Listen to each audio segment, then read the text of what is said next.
Praise lord. యేసుక్రీస్తు ప్రభు వారి యొక్క అతి శక్తి కలిగినటువంటి నామంలో మీకు అందరికీ ప్రత్యేకమైనటువంటి వందనాలు తెలియజేసుకుంటా ఉన్నాను.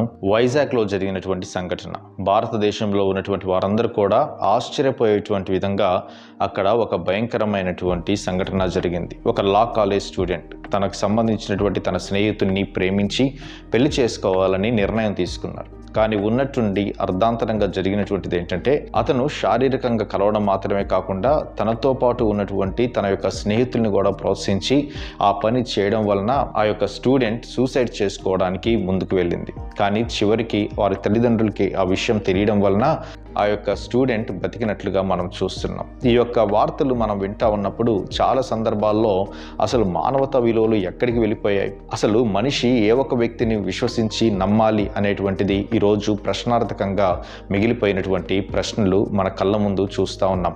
అనేక సందర్భాల్లో కూడా ఎక్కడైనా కూడా మనము స్నేహితులు మోసం చేసేటువంటి వ్యక్తుల్ని చూస్తాం, లేకపోతే బయట ఉన్నటువంటి ప్రజలు మోసం చేసేటువంటి వ్యక్తుల్ని చూస్తాం. కానీ నమ్ముకున్నటువంటి ప్రియుడు కూడా మోసం చేసేటువంటి ఒక భయంకరమైనటువంటి దుర్వ్యవస్థలోకి భారతదేశపు వ్యవస్థ దిగజారిపోవడం నిజంగా మనం అందరం కూడా బాధపడాల్సినటువంటి అంశం.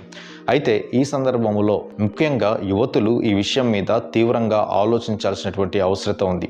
అనేక సందర్భాల్లో కూడా ఈ లోక సంబంధమైనటువంటి విషయాల మీద ఆలోచిస్తూ ఉన్నప్పుడు ప్రతి ఒక్క విషయములో మనము శ్రద్ధ తీసుకోవాల్సినటువంటి అవసరం ఉంది.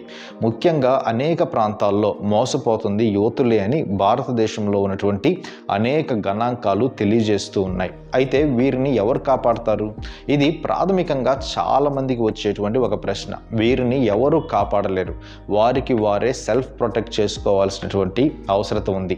అనేక సందర్భాల్లో ప్రభుత్వాలు ఎన్నో నియమ నిబంధనలు పెట్టినప్పటికీ కూడా స్త్రీలు వాటిని ఉల్లంఘించి అనేక మంది ఇష్టానుసారంగా తిరుగుతూ ఉన్నారు. మానవుడికి ఉన్నటువంటి క్రూరమైనటువంటి మూర్ఖమైనటువంటి స్వభావాన్ని ఏదో ఒక రూపంలో మనిషి బయట వేసుకోవడం వలన ఈ లోకములో ఉన్నటువంటి పరిస్థితులు దిగజారిపోవడానికి ప్రాముఖ్యమైనటువంటి కారణంగా మిగిలిపోతూ ఉంది.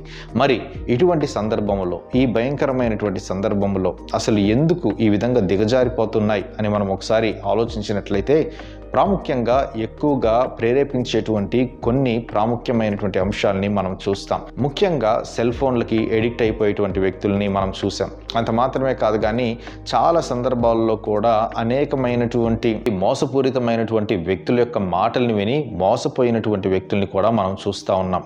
కానీ నమ్మినటువంటి వ్యక్తులు కూడా మోసం చేసేటువంటి దుర్వ్యవస్థలోకి మన వ్యవస్థ వచ్చేసింది అంటే దానికి సంబంధించినటువంటి విషయాల్ని కూడా లోతుగా కూలంకషంగా పరిశీలించాల్సినటువంటి అవసరం ఉంది. ముఖ్యంగా కాలేజీలో చదివేటువంటి విద్యార్థులు, అదేవిధంగా ఆయా ప్రాంతాల్లో పనిచేసేటువంటి యువతి యువకులు కూడా అన్ని విషయాల్లో జాగ్రత్తలు తీసుకోవాల్సినటువంటి అవసరం ఉంది. అందుకనే బైబుల్ చాలా స్పష్టంగా చెబుతున్నటువంటి మాట, హృదయము అన్నిటికంటే మోసకరమైనది, అది ఘోరమైనటువంటి వ్యాధి కలిగింది అని బైబుల్ తెలియజేస్తూ ఉంది. మనము ఎటువంటి వ్యక్తుల్ని మనము నమ్మినప్పటికీ కూడా ఏదో ఒక రూపంలో నయవంచన చేసేటువంటి వ్యక్తులు మన చుట్టూ ఉంటారనేటువంటి విషయాన్ని మనము మొట్టమొదటిగా మర్చిపోకూడదు. కారణం ఏంటి అంటే, చంచలమైనటువంటి మానవ స్వభావమే దీనికి ముఖ్యమైనటువంటి కారణం అని బైబుల్ ఎంతో స్పష్టంగా తెలియజేస్తూ ఉంది. అనేక సందర్భాల్లో కూడా బైబుల్ చెప్పేటువంటి మాటల్ని మనము చాలా చిన్న చూపుగా చూస్తూ ఉంటాం. బైబుల్లో మాట్లాడినటువంటి ప్రతి మాట కూడా ఎంతో భావగర్భితమైనది, అదేవిధంగా ఎంతో అర్థవంతమైనటువంటిది. బైబుల్లో ప్రతి విషయంలో కూడా మీరు జాగరూకత కలిగి ఉండండి అని, మీరు మంచి స్నేహితుల్ని కలిగి జీవించాలి అని, అదేవిధంగా మీకు నమ్మకమైనటువంటి వ్యక్తులతోటి కలిసి జీవించాలి అనేటువంటి ఒక మాటని ఖచ్చితంగా బైబుల్ తెలియజేస్తూ వచ్చింది. కానీ ఈ లోకములో ఎవరైనా నమ్మకమైనటువంటి వ్యక్తులు ఉన్నారా అని ఒకసారి మనం ఆలోచించినట్లయితే, నమ్మకమైనటువంటి వ్యక్తులు ఈ భూమి మీద మనకి ఎక్కడా కనపడరు. కారణం ఏంటి అని మనం ఒకసారి ఆలోచించగలిగితే, బైబుల్ చెబుతున్నటువంటి ఒకే ఒక మాట, మానవుడు పాపం అనేటువంటి ఒక భయంకరమైనటువంటి రోగముతో అల్లాడిపోతా ఉన్నాడు.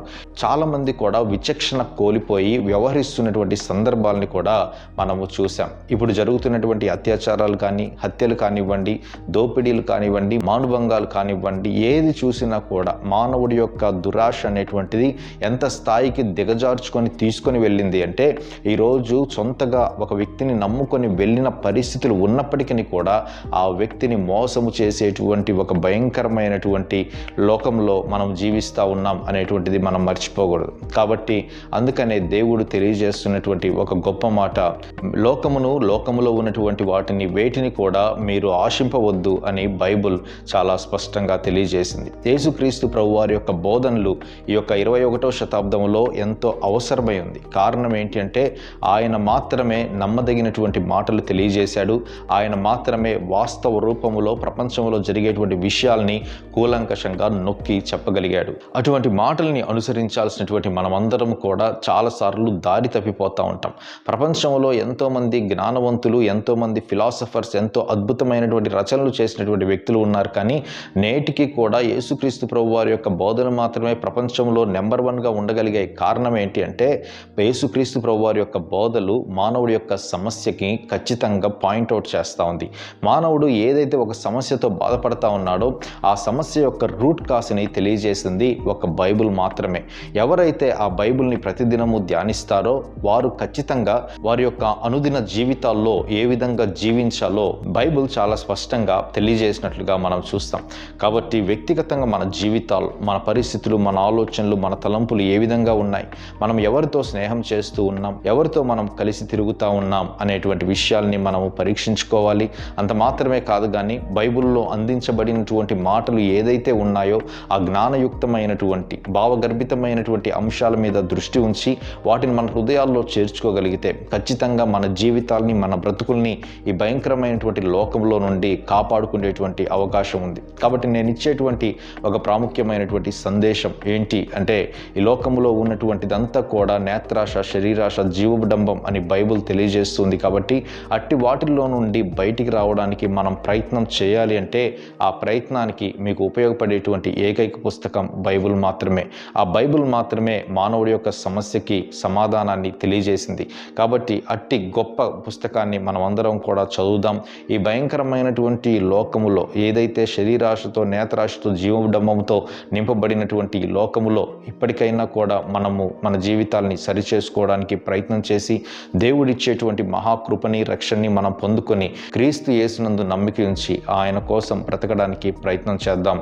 దేవుడు మనల్ని, మన కుటుంబాలని దీవించి ఆశీర్వదించునుగాక. Thank you very much. God bless you.